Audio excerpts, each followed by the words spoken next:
Assalamualaikum warahmatullahi wabarakatuh. Teman-teman, ketemu kembali. Ini sudah pulang habis dari ambil jajanan bakso di keluarga Mae, kakaknya istri. Alhamdulillah, meskipun kita mengalami kesedihan, tapi kita juga pernah mengalami kebahagiaan. Kita pernah namanya ramai jualannya, tapi juga pernah mengalami sepi.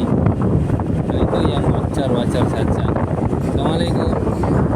Dan itu hal yang biasa-biasa aja, karena kalau tidak kita ungkapkan itu nanti nggak bersyukur pada Allah.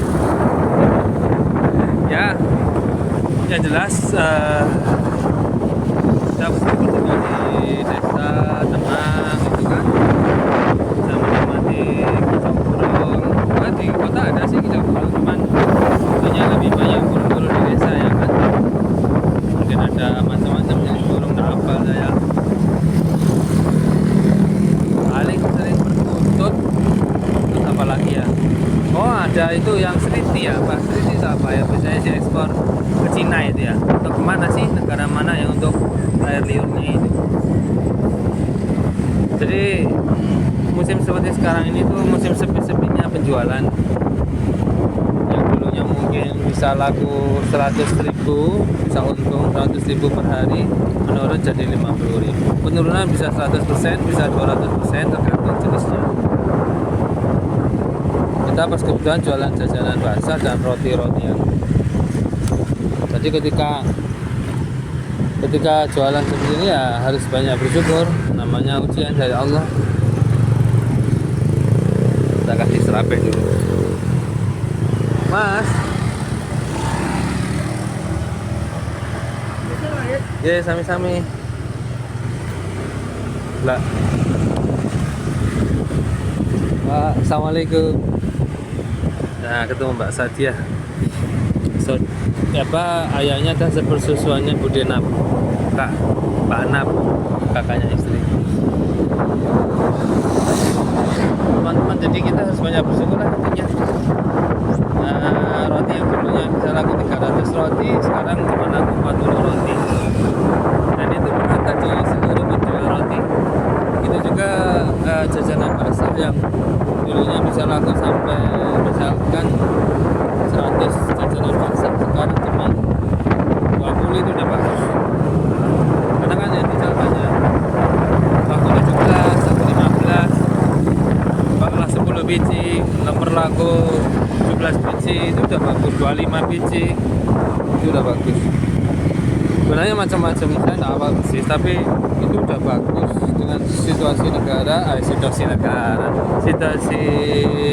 menurunnya penjualan yang drastis ini. Tetap semangat dan bersyukur. Begitulah nasihat dari ayah saya rahimahullah, Haji Masuri.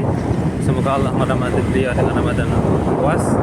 Dan juga nasihat dari ibu saya, meskipun kita belum punya rumah, belum memiliki harta yang banyak, tapi percayalah rezeki Allah itu tidak tertukar. Artinya kita pasti dikasih hingga kita meninggal dunia, nggak mungkin kalau rezekinya sempurna. Dan itu sesuai dengan disampaikan oleh Al-Quran dan Sunnah Nabi. Semua itu akan ada masanya, masa sepi dan masa ramai, ya kan? Makanya saat ramai kita hemat, saat sepi hematnya, tapi jangan terus bucit ya, jangan kikir, dan kita bisa berbagi kepada yang lain. Karena banyak saudara kita yang di bawah kita yang sangat sulit, bahkan tidak bisa ngontrak, kita masih bisa ngontrak. Belum punya rumah bukan berarti ini ya, karena kalau rumah pemberian orang tua itu umumnya orang Indonesia itu gitu. Bisa nggak, pertanyaannya, dibawa ke tempat di mana kita tinggal. Misalkan kita orang Surabaya mau dapat istri orang Lamongan, bisa nggak rumah itu dijual terus dibangun rumah, kalau sudah laku terus di Lamongan. Itu kalau laku, kalau nggak laku lah, itu kan pemikiran. Tapi kadang kan senang kalau kumpul sama saudara kandung, gitu kan. Memang begitu kehidupan, isinya ada ujian. Kalau meninggal dunia lalu ditanya oleh Allah, kenapa harus begini, kenapa harus begitu. Jelas yang penting kita rukun. istri rukun, sama anak rukun, sama saudara kandung rukun, sama saudara ipar rukun. Kalau di antara mereka nggak rukun ya kita rukunkan. Kalau mereka nggak baik ya kita baikkan. Yang penting kita suka mengalah, suka memaafkan. Nasihat-nasihat orang tua itu sangat baik. Agar kita itu semakin menjadi hamba yang saling mencintai karena Allah, saling menjaga ukhuwah persaudaraan, silaturahim, dan itu pahalanya besar daripada kita ingin mengejar harta. Yang harta itu meskipun hak kita, tapi manfaatnya nggak ada manfaat di akhirat, malah merugikan, memutus silaturahim, ya kita hindari. Yang penting kita harus banyak melihat ke bawah dalam urusan dunia, dan dalam urusan akhirat kita melihat ke atas supaya semangat beramal soleh. Ada kalau berpikir aku punya utang gimana beramal soleh, jawabannya masih bisa kok kalau kita mau istiqomah.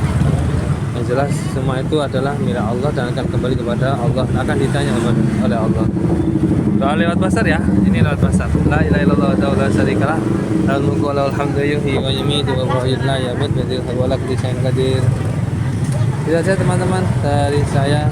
Semoga video ini bermanfaat. Assalamualaikum warahmatullahi wabarakatuh.